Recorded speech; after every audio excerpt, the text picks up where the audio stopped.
هموطن، هدف بدنام کردن کسی نیست، بلکه نگاهی عمیق‌تر به کالبد فکری و بطن مالی آنهاست. کسانی که دم از آزادی و آزادی خواهی میزنند سیاسیون مذهبی سوداگری هستند که در لباس معمم ناهقان و یا سخنور بظاهر فکولی با حرفهای عوام فریبانه شما را شیفته خود میکنند، در حالی که در خفا سر در آخر دیگران دارند. 35 سال پیش یزدی، بنی سعد، قطب‌زاده، رضا طباطبایی خیارشورهایی بودند که از تنگ آب نمک صاحبان قدرتمندشان بیرون کشیده شدند برای مصرف.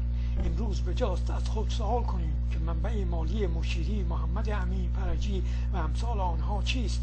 چرا کلیبر که به سختی انگلیسی صحبت می‌کند کرسی استادی در دانشگاه هاروارد دارد؟ هم غزه، هم لبنان، جانم فدای ایران. این شعار اصلی مردم بوده، نه مسائل دیگر.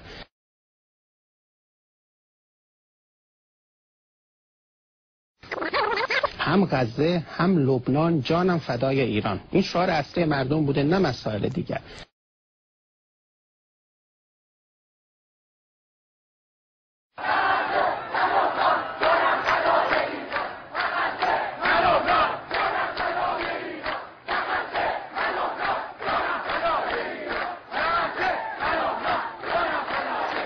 پدر بزرگ من لحاظ چیز بوده، بزرگترین عالم شیعه بوده، عموی من بزرگترین عالم شیعه بوده، ما توی محیطا بزرگ که می‌خواییم. بنده هم پای روز امام حسین گریه کردم، هموطنا عرض کردم چند متن علی هم دارم، فرصت شد برم براتون میخونم. 14 سالگی 13 سالگی گفتم.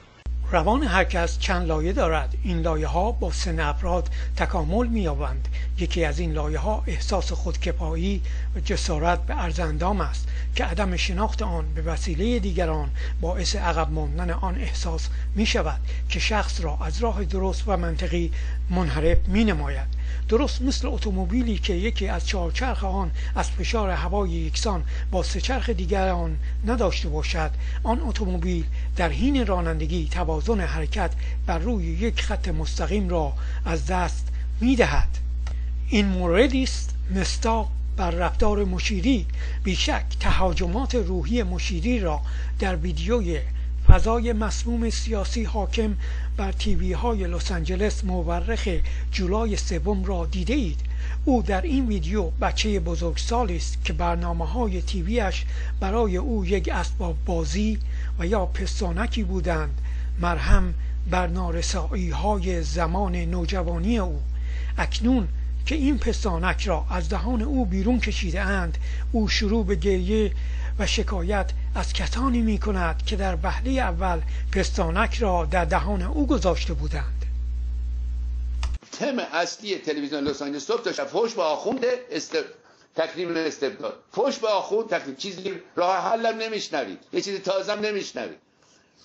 آیا این همان فحاشی تو بر علیه پهلوی ها در این مدت 30 سال نیست؟ تلویزیون ها در خدمت استبداد سابقن. دلیل هم داره. شما تلویزیون بازی لس آنجلس چی لازم داری؟ هر 4 هفته $40,000 $50,000 پول ایر میخواد. پول دست کیه؟ دست شاه الله‌یا. تلویزیونی که پول میگیره باید چیکار کنه؟ بایستی استبداد سابق رو تکریم کنه، تعظیم کنه. برای اینکه این کار بکنه باید چیکار بکنه؟ تو سر مردم باید بزنه. من این عده میدم، لازمه چند تا فوش به دکتر مصدقه، اونه باید کوبی. فوش به مصدق ندید، من عده میدم. معتیکر باید فوشش داد. دشمن اعلی حضرت. مشیری یک بار دیگر ما را یادآور قهرمان زندگیش مصدق می کند. برای او مردم و آزادی که او دائما از آنها دم می زند در جامعه مصدق یافت می شود. او یک بار دیگر مصدق و مردم را در یک کفه ترازو، شاه و دیگران را در کفه دیگر. این روباه مکار حیله‌گر سعی دارد با تفرقه اندازی بین ایرانیان نام مصدق یعنی مرد زندگیش را جاودان نگاه دارد تا تسکینی باشد برای دردهای گذشته او که ناشی از ظلم پدرش نسبت به اوست. هر روز بایستی شما یه چیزی پخش نظر اعلیحضرت همایونی تا من خوشم بیاد. خدا هم نکنه گیر اینا یه چپ پشیمون بیچاره بدبختی بیفته. یه بدبخت در بدری شیره و اصارش میکشن به نفع استبداد سابق. بزنیم به گردن جاروکشا. این پدرسوختا جاروکشا مسترافشوها بودن مملکت چیز کردن. ای مردم نادان، ای کچلا، ای شپشوها، ای قدر نشناسا، شما قدر اعلی حضرت رو نشناختید به این روز افتادید. بیچاره های بعد و همتون گر بودید. ای منت به ما که یه وجب خاک اینجا کردن، 3 تا تونل اونجا کردن، خاک بر سرتون کنن، تونل ها رو کنده. دوای گری آورده. آقا دستاورد مادی که آخونده 100 برابر آوردن که بابا جان چرا تعریف اینا رو نمی‌کنی؟ آقا در ایران شکنجه بود، نه والا موز میدادن، پپسی کلا میدادن. این سپهبادی بیاد این سرلشکر بره، اون ساواکی بیاد، ایشون چیکار بوده؟ مدیر کل اداره سوم ساواک بوده. اون یکی چیکاره بوده؟ اون آقا مدیر کل اداره دوم ساواک بوده. اون یکی چیکاره بوده؟ اون اصلا رئیس کل بوده. ماشاءالله ماشاءالله.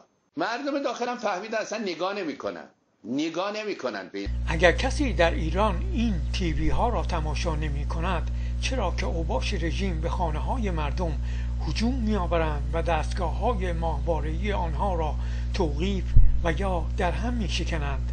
آیا این جای تأسف نیست که رژیم مردم را از هنرمندی شما که باعث لبخند در چهره پژمرده آنها می شود آنچنان محروم می کنند؟ آزادی خواه که پول نداشته بیچاره، که یه قلمی داشته، حسن نام نمیبرن.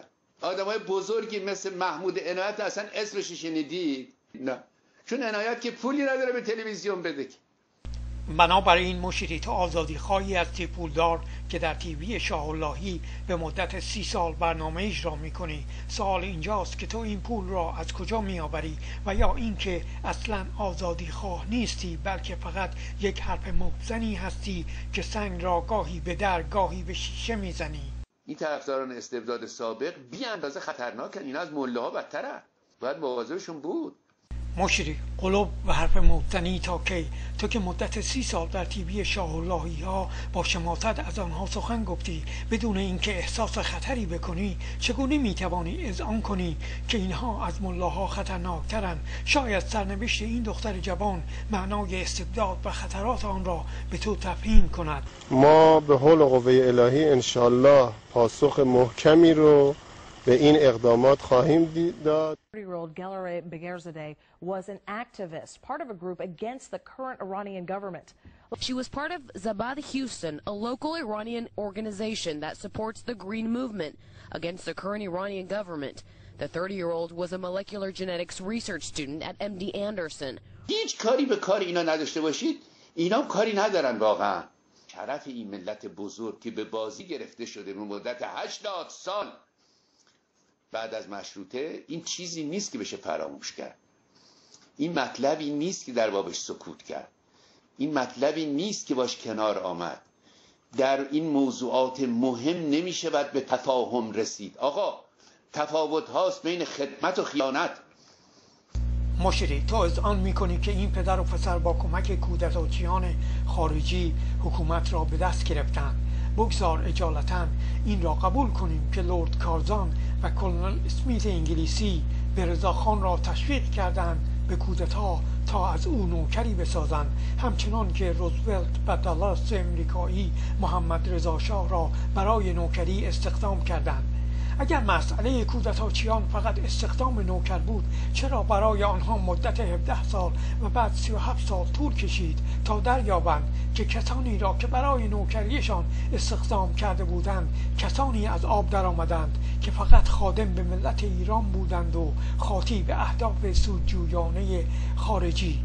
مشیری مکار، ما و شما هیچگاه به تفاهم نمی رسیم، زیرا تفرقه اندازی شما که جلوگیری از اتحاد همگانی است باعث طولانی شدن عمر رژیم اسلامی. آنچه که شما با گفتارهای موذیانه خود می کنید تا نسل جوان بی تجربه را گمراه کنید چیزی به غیر از خیانت نمی تواند باشد و آنچه که پهلوی ها در طی 50 سال انجام دادند چیزی به غیر از خدمت به آبادانی و امنیت کشور از شر اشرار نبوده است.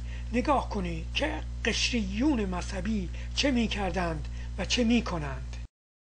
پدر من یک فرد بسیار بسیار مذهبی بود و می‌خواست که منو بفرسته نجف که من مجتهد بشم. پدر من از هواداران فدای اسلام بود و یک شیشه اسید تهیه کرده بود که میرفت تو اتوبوس‌های دو طبقه سوار می‌شد، از اون بالا رو سر زنای بی‌حجاب اسید می‌ریختش. من پرشورترین سال‌های جوانیمو از 16 سالگی تا 21 سالگی در مبارزه علیه بهائی‌ها گذروندم و از این بابت احساس شرم می‌کنم و امیدوارم که هموطنان شریف و نجیب بهائی من رو ببخشن. در سال 1335 در یک ماه رمضان مسلمان‌ها دیوانه شدن، هیستریک حمله کردن به حضرت القدس‌های تهران و شیراز و تبریز و سایر شهرها، بهائی‌ها را زدن، کشتن، بچه‌های کوچک رو می‌گرفتن دهنشون رو باز می‌کردن و آب جوش می‌ریختن تو دهن بچه‌ها.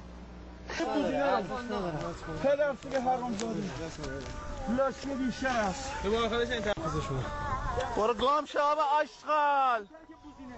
من برای که بوزینه یه بار که پاک شا بزنه گرفت میرم، فهمیدی؟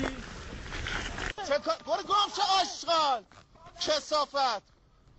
یه دوست خیلی محترمی که من بهش احترام دارم و اهل قلمه، چندین دهه روزنامه نگاره، آمده بود میگفت در میدان ژاله در اون کشتار معروف آب چغندر مالیدن به 3-4 تا افغان. حالا تو رو خدا فکر مشری، تو اول از پاکدامنی و خدمت دوست خبرنگارت میگویی، بعد او را متهم به دروغگویی میکنی. در حادثه ژاله تو اینجا بودی و او آنجا، تو شاهد ذهنی هستی و او شاهد عینی.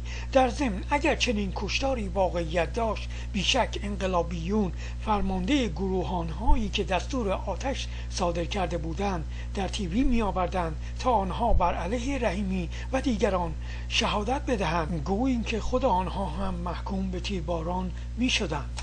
و در ضمن من خود شاهد عینی هستم، دیدم سربازان شلیک هوایی می کردند و کسانی دیگر به طرف مردم.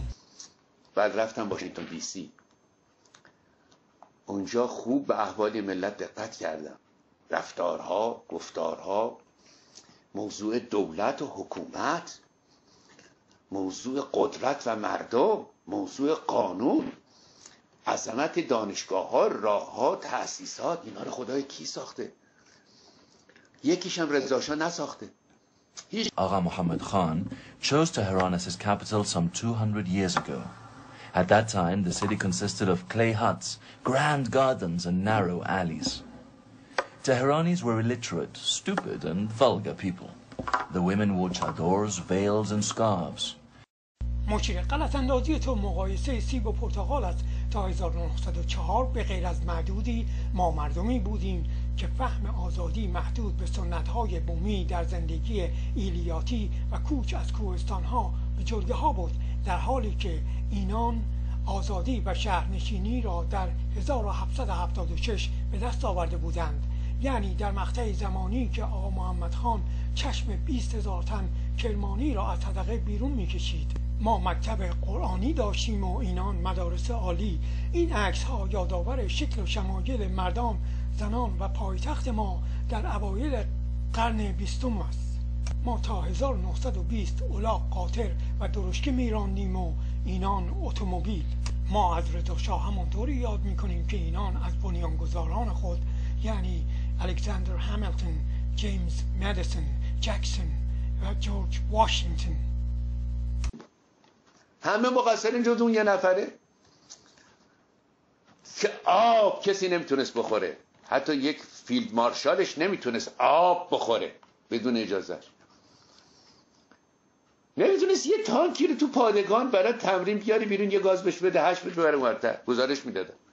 مشری، مملکت باید حساب و کتاب داشته باشد و پادگان در و فکر 3 سال پیش در همین سندیگو سربازی مست از افیون تانکش را به بیرون پادگان برد و خسارات زیادی به بار آورد.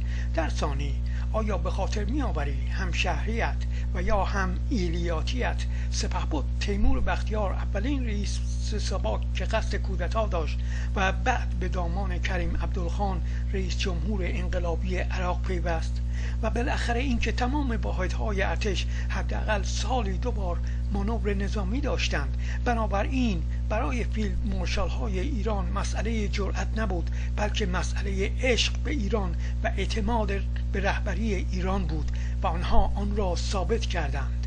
من فکر میکنم من یه آدمی هستم وطنم رو بسیار دوست دارم و فرهنگش رو بسیار دوست دارم و به گذشته‌اش بسیار عشق می‌ورزم و در واقع معشوق ما به معنی معنوی کلمه وطن ماست و مردمش. وقتی میگوییم وطن با مردمش توأمه، نه اینکه خاک و جنگل مازندران و بیابان کویر لود.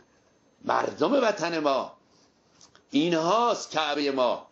مشری، تو که آنقدر دم از وطن و عشق به مردم میزنی، در زمان جنگ 8 ساله کجا بودی؟ شادروان فریدون فرخزاد در زیر سایه سازمان ملل 3 بار به اردوگاه‌های اسرای ایرانی رفت، برایشان بسته‌بندی‌های غذایی برد و فیلم مصاحبه‌اش با اسرایی که تازه به سن بلوغ رسیده بودند به نمایش در سازمان ملل گذاشت. مشیری، آیا تو هرگز در تظاهرات بر علیه اعدام‌ها، تجاوزات جنسی به زندانیان زن و مرد سخنوری کرده ای؟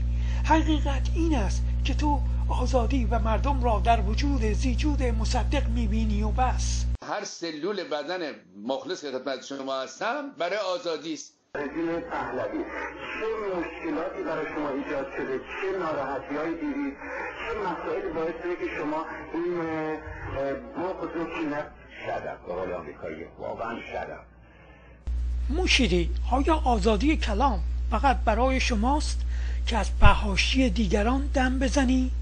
مگر این جوان چه گفته بود که شما اینطور با او رفتار کردی؟ بعضی از ما این صفت نوکری در ذات ما نادیده شده. نوکری، دوست داریم نوکری. آقا دوست داریم اردنگی دوست داریم. اینا بنده عرض کنم که مخلص که اینجا خدمت شما نشستم، هیچ گونه مسئله شخصی ما نداریم با هیچ کس. پدر مرحومشون به دانشمندان و اقتصاددانان و اینا میگفت خر، یک مشت خر. من جامعه جمعی علوم هستم، اینا همه مشت خرن. این معنی دموکراسی نیست که ما دروغ بگیم. معنی دموکراسی نیست که ما دروغ بگیم. آقا دموکراسی معنیش این نیست. این چونه که باز میشه که آدم همه چیز نمیگه. یک کمی حاضر باش، یک کمی خاشع باش. شما که آقا جان دروغ اینقدر نگیم به مردم. یک خجالت هم خوب چیزی آخه. پدر جان اینقدر دروغ نگو. که آدمای نظیر این شاهزاده محترم بر قدرت نیستن. چون بر قدرت نیستن از باب دموکراسی سخن گفتن خیلی ساده است. اما گاه‌گاه می‌بینیم که حتی در نفی دموکراسی ایشون حرف میزنن. مشری، داد از دموکراسی زدن کافی نیست، همانطوری که طفلی را به دنیا آوردن کافی نیست. آن طفل در طی سالها باید تربیت شود، آداب و رسوم زندگی آشنایی حاصل کند تا شعور ذهنیش گسترش یابد به امید اینکه در آینده بتواند در یک جامعه متمدن زندگی آرامی داشته باشد. این عملکرد یک فرد نبود، بلکه عملکرد یک فرهنگ ریشه‌دار کهنه مذهبی بود که سواد شعوری را از مردم ما رو بود تا پایه‌های آزادی را در ایران سست کند. مشیری، تو به ما بگو در دنیای دموکراسی تو با پدر این مرد چه میتوانستی بکنی؟ مشیری آزادی خواه، این اوباش کثیف استحقاق آزادی تو را دارد؟ آزادی و دموکراسی این نیست که به خاطر یک فیلم و یا یک نقاشی سفیر و همراهانش به قتل برسند، سفارتخانه ها به آتش کشیده شوند. همانطوری که امروز شاهد آن هستیم، جذب آزادی در دنیای اسلام آسان نیست. این احتیاج به آموزش ذهنی، عینی و از همه مهمتر زمانی دارد تا مردم اسلام از حفره راحت جاهلیت بیرون رانده شده، همانطوری که برای این مرد عمری طول کشید تا دموکراسی را درک کند. یعنی کارهایی که مرحوم پدرش میکرده مقدمات دموکراسی میداد. جزئیات جریان اعدام افسران توده‌ای، این فرهنگ سیامک یه تیربارون شد، که از مشهورترین اعدامی ها این مرد که ملاحظه می‌فرمایید اونجا فقط توده‌ای بوده تیربارون شد. این افسران مملکتن در بله یکیش کشته شده، یکیش هم منتظر گلوله‌های سربازاست که تیربارونش کنن. این آقا رأی خودش زده. اینم سرهنگ مبشری یا یه افسری بود. افسران رشید این مملکت بودن که فقط توده‌ای بودن. بله اینا رو اعدام کردن. ملاحظه کنید با چه وحشیانه بستن به این چیزا با طناب دارن تیربارون میکنن به دستور آمریکایی ها. اینها افسران این مملکت بودن. حالا چرا اینا رو میکشتن؟ بله اینم دکتر فاطمی چاقو خورده روی بستر افتاده، داره میبرنش تیربارونش کنه. چگونگی ادامه داد. این تعلیمات دموکراتیک مرحوم پهلوی بوده. بله، مردم را تا حد آموزش بده. یعنی مردم ایران این همون ذهنیت این شاهپرستاست.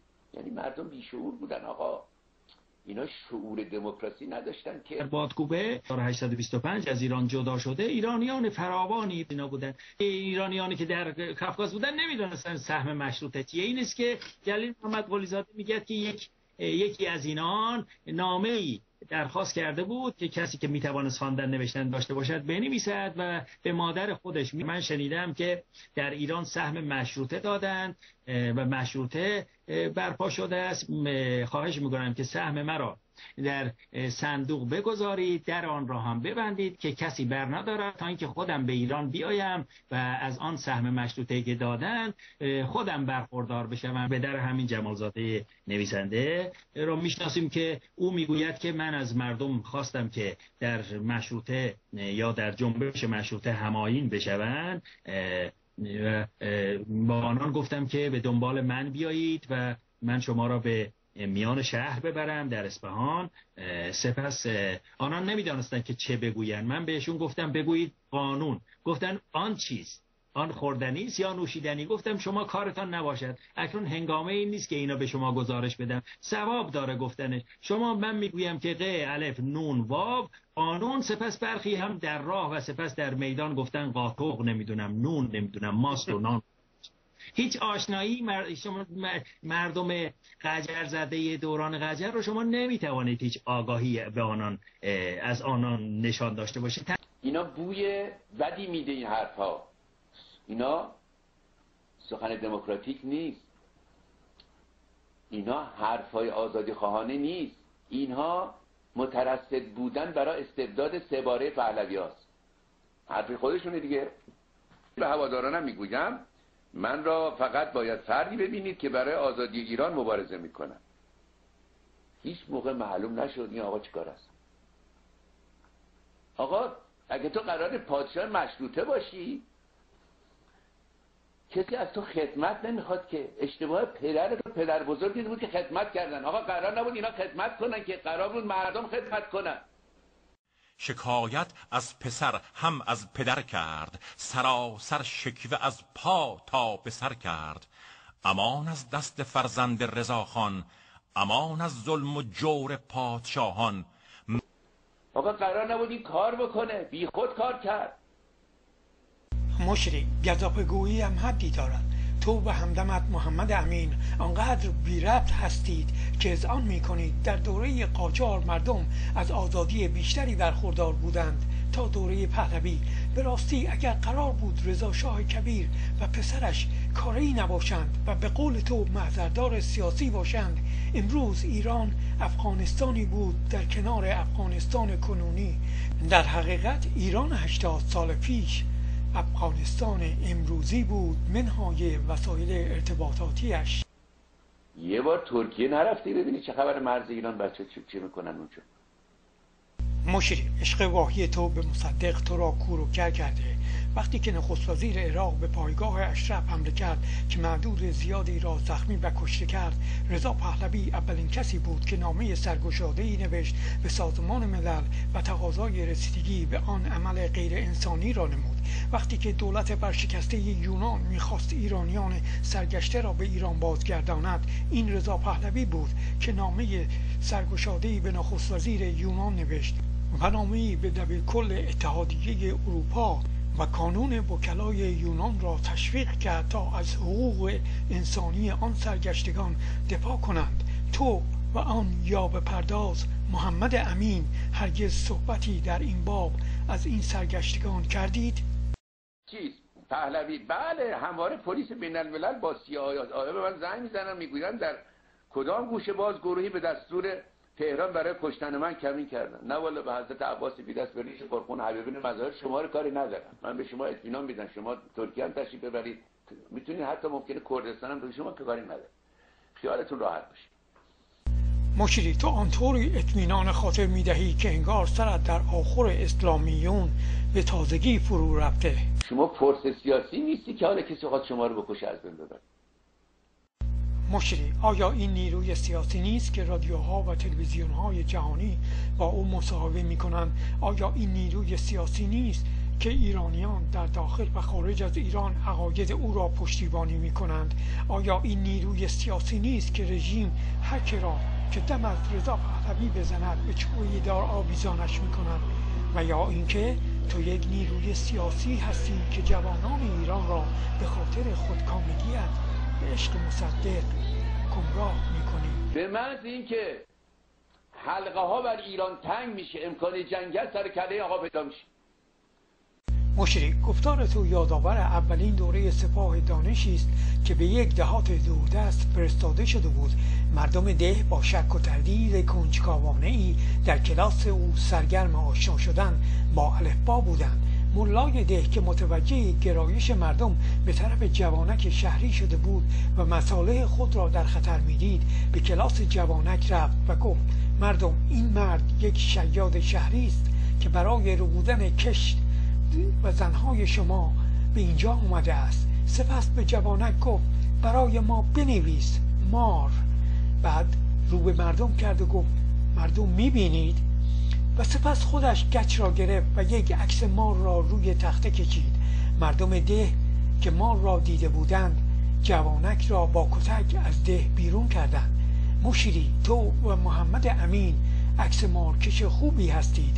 احتمالاً آن را از عمو و پدر بزرگ معممت به ارث بردی. ما که بت درست کردیم که بدتر از امام درست کردیم که. مشیری، آیا ما بت میسازیم یا تو؟ آیا ما بت پرستیم یا تو که به مدت 30 سال عکس مرد زندگیت، عشق ابدیت را پیش روی ما به نمایش گذاشتی؟ من مسئول حرفام هم تشریف بیارین اینجا، 2 نفرتون 3 نفرتون بفرستین در تلویزیون، منم اینجا هستم، با هم صحبت کنیم مشکل ما چیه آقا. شما بفرمایید، منم عرض میکنم، مردم قضاوت کن. بفرستین بیان 3-4 نفر. فرار میکنید، نمیاد که. باره دیگه شما آقای بهرام مشیری به مناظره میطلبم در هر رسانه‌ای که بخواد. فقط یه شرط داره، یک وسط اونجا یک نفر اون وسط میشینه تایم میگیره، 3 دقیقه شما 3 دقیقه من، بدونه که شما صحبت منو قطع کنید یا من صحبت شما رو قطع کنم. مشیری، مشکل ما و شما عشق مفرد شما به مرد زندگیت، عشق ابدیت به مصدق که مرهمی شده به عقده‌های زمان جوانیت که تو برای بزرگ جلوه دادنت دست میزنی به دروغ، ریا، مکاری و حیله پردازی برای گمراه کردن نسل جدید ایران. این جوان 3 بار تقاضای محاوره با تو را کرد، چرا تو به او جواب مثبت ندادی؟ تو به خوبی میدانی که او برعکس تو با مدرک صحبت میکند. تو با آدم‌هایی صحبت می‌کنی که نه سواد تاریخی و نه جرأت مقابله در برابر شخصیت کاذب تو را دارند. هر سلول بدن مخلص که خدمت شما هستم برای آزادی است. مشیری، آیا تقی روحانی گوینده قدیمی رادیو ایران را به خاطر می‌آوری؟ او در روزهای بحرانی 1978 با اینکه بازنشسته بود از خانه بیرون آمد و میکروفون رادیو ایران را به دست گرفت و مردم را دعوت به آرامش کرد. او گفت: ملت ایران، برای شما دام درست کردن، پشت پا به بخت خود نزنید. به خاطر این گفتارها انقلابیون او را به طور وحشیانه آنچنان کتک زده بودند که پیرمرد به حال اغما و فلج کامل پس از استرداد خانه و زندگیش او را به دخترش تحویل دادند. مشیری، آیا تو جرأت چنین جسارتی را در خود می‌بینی؟ اگر واقعاً سلول بدن تو طالب آزادی است، برای آزادی است، چرا بعد از انقلاب به احترام عشق زندگیت مصدق در زیر سایه نخست وزیری بازرگان کمر خدمت به مردم ایران را نبستی؟ حقیقت این امر این است که تو یک آدم ترسو، خودخواه، خودپسند، حرف مفزن بیشتر نیستی که در امان امریکا از استبداد و آزادی حرف میزنی. که ما مجلس داشتیم که مجلسی بله در دوران مصدق مورد داشتیم، خود مصدق و مجلس رو منحل نه اینم شما علم نفرمایید. خجالت هم خوب چیزی آخه. ای کسانی که مشیری را استاد میخوانید، البته استاد در تصویر و مغلطه، دیدید که این روباه مکار با چه حیله‌گری جلوگیری کرد از یادآوری یک حقیقت تاریخی. به این عکس توجه کنید که چطور به طور ناخودآگاه به طرف آقای فروزنده سرسینه کشیده. این همان حالت و تکه کلام خوب که چی که ما وقتی مواجه با برملا شدن یک حقیقت میشویم که سعی داشتیم آن را از چشم عام دور نگه داریم، این یک عکس‌العملی است دفاعی و تهاجمی. هر سلول بدن من دشمن مستبد است. مستبد سابق، مستبد امروز، مستبد فردا. برو گم شو آقا آشغال.